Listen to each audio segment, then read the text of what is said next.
welcome. Today I want to talk with you about an amazing principle that works in the subconscious mind, which is same, same, same.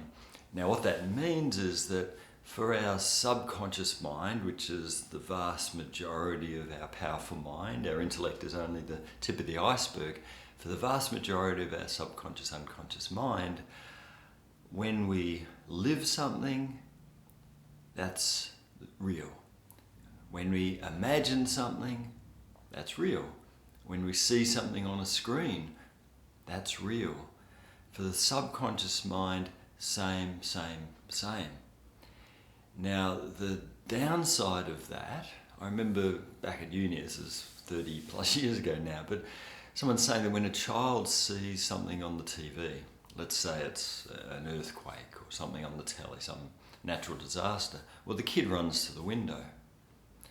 The child at that stage of development doesn't have the capacity to differentiate between something seen on the screen, which could be on the other side of the world, and what's going on in their immediate life. So they run to the window and see, oh my God, is there an earthquake happening out the window? So this is an important principle, obviously, for children, because as kids, we're living from our subconscious mind. We don't even develop prefrontal cortex and intellectual functioning, I can't even say it, until we get older, maybe 8, 9, the intellect starts to really develop. So this is why doing deep process work, doing deep childhood work always takes us. We need to go into the subconscious. This is why hypnotherapy really, I believe, is an essential tool for deep inner work. We're not going to get there if we're just talking about it on a more psychological counselling level. So subconsciously the child sees it on the screen and he or she runs to the window and thinks, oh my God, is it happening out there? They don't have that sense of difference. For the subconscious mind, seeing it on the screen is the same as if it's a lived reality out the front door. And when we imagine something too, it's the same. And this is why we can generate so much stress for ourselves when we're imagining something negative. So if we're worried about something, if we're focusing on something bad happening, well, we're basically telling the subconscious mind that this bad thing is happening right now, and our physiology will respond. We'll go into fight flight, where our nervous system will get fired up. We'll start to, our cortisol levels will escalate, and we'll have a physiological response as if we were actually living that difficult event or catastrophic event. So we can see here that there's lots of things kind of joined together, don't they? Another point here that's really important is that with our screens now, with our phones, our smartphones, obviously computers, everything now, it's a lot different to when I was growing up, where we just had TV and radio and cassette tapes and vinyl to deal with. These days, screens are everywhere. Even the advertising out and about, there's moving images on so many advertising billboards now. It's not just static posters. And so we're absolutely being bombarded by imagery in our hand, around us, on the telly, on the computer, that for our subconscious mind is all real experience. It's all real, direct, immediate events. And this is part of why scrolling has created such an epidemic of mental health and physical health issues. In Chinese medicine, Yu Sao, he says that our organs can only handle so much information. So if we're scrolling, that's a lot of information, a lot of dopamine, fixes, and a lot going on. And he says, according to Chinese medicine, that our organs will be overloaded within 8 minutes. So if we're scrolling for 10 minutes, let alone an hour, well, we're frying our organs. We're absolutely frying our organs. And so there's a physiological stress factor in that, let alone the mental, emotional impact of all these images. I think if you're watching this, you've probably learnt that it's important to unplug from mainstream news, because if we're bombarding ourselves with all this imagery and information, it really is telling our subconscious body mind that the worst thing is happening, whereas when you're actually living it, well, the issue might be on the other side of the world, or it might be a lot less than we think.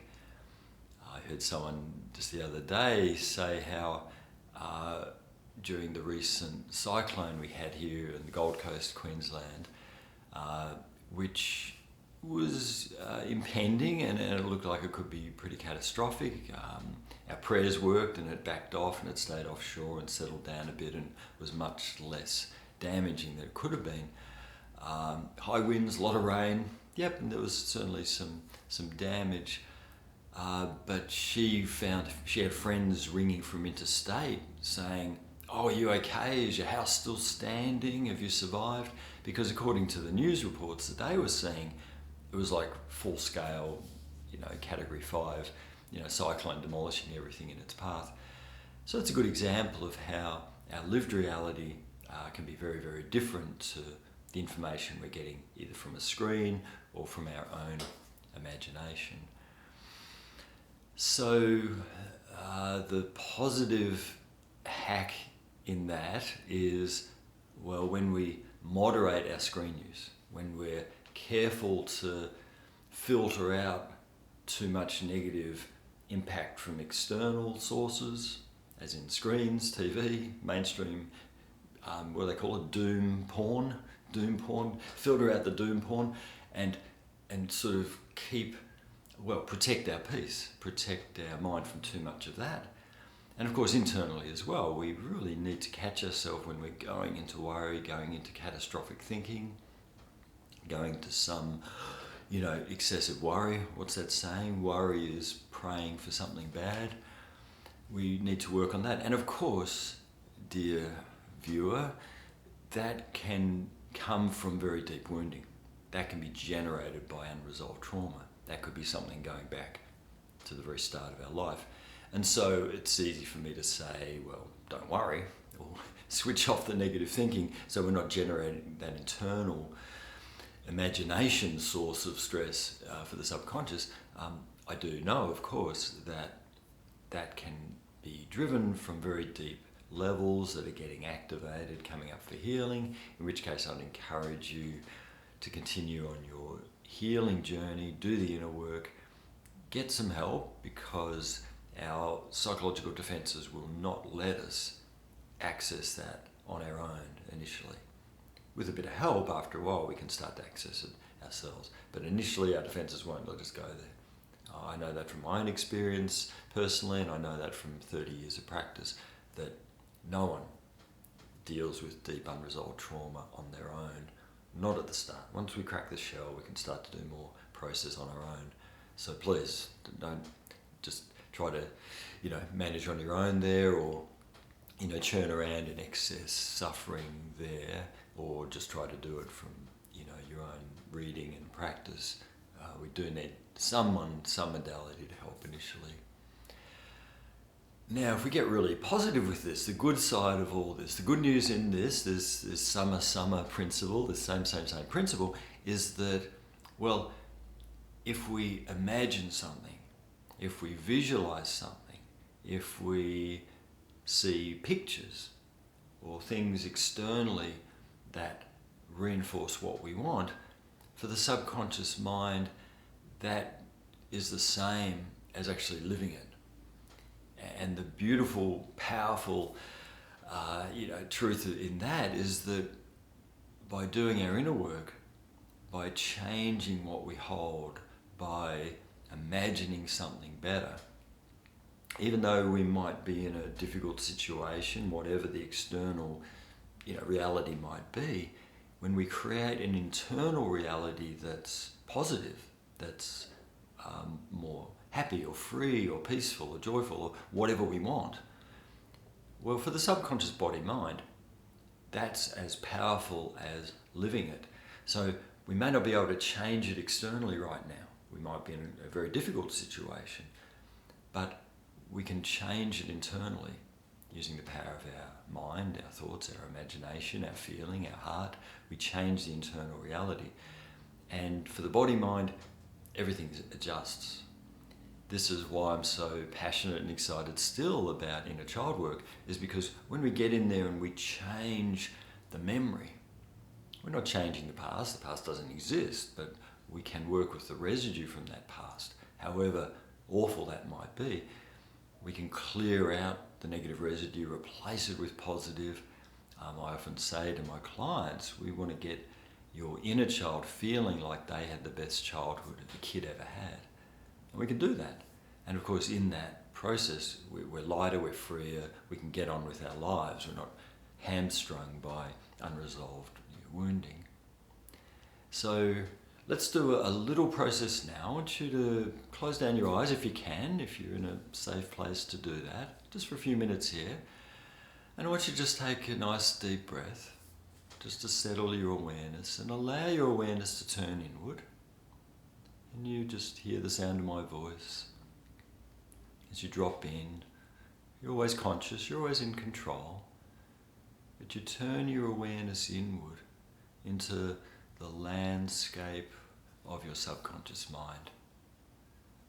And using the power of your imagination, I want you to imagine yourself in a beautiful, peaceful place. It could be inside a beautiful room, a beautiful building. It might be outside, a beautiful place in nature. Wherever you choose is perfect.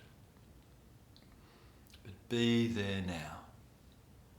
This is your own personal sanctuary. You don't have to have anyone else here if you don't want. It's all here for you. Just be there now. Just breathe it in. And as you imagine yourself here in your beautiful, peaceful sanctuary, just notice what you can see, the shapes, the colours around you.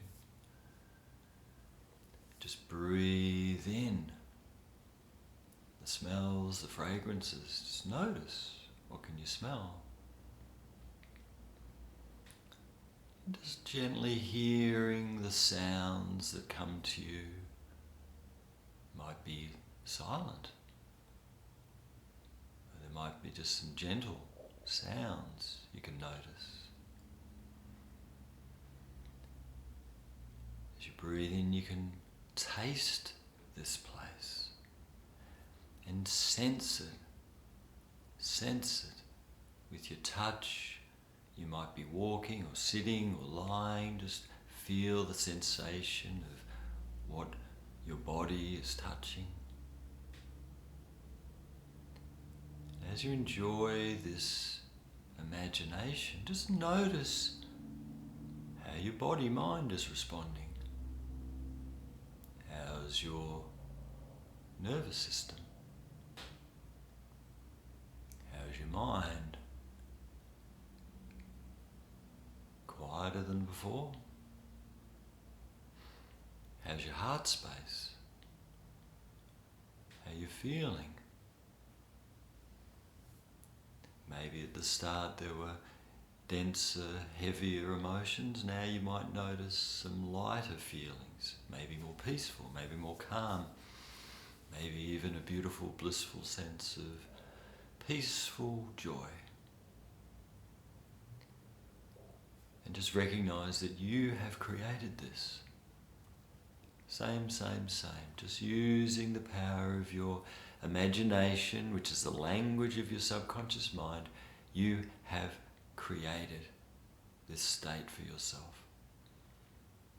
And so just gently, when you're ready, deepening the breath, bring some movement into your fingers and toes, coming back into the space, gently coming back into a full waking consciousness. Yeah. How did you go? How did you find that little exercise? It's a good, quick demonstration of the power of using that hack, using that truth, that imagined reality is the same for the subconscious body-mind as lived reality or screen reality. So use that, play with that. It's one of the best tools we have in terms of our mastery, in terms of our healing, in terms of our freedom. and I hope you find that really helpful. So you could help me by subscribing to the YouTube channel, and if you're interested, my free course, The Soul Warrior Journey, that's available. Just send a message in the comment and we can pass it on to you, or you'll find it in the links. That contains some great information about our healing journey and a long guided process there where you get to meet your soul warrior self. So God bless, hope you found that helpful, and see you next time.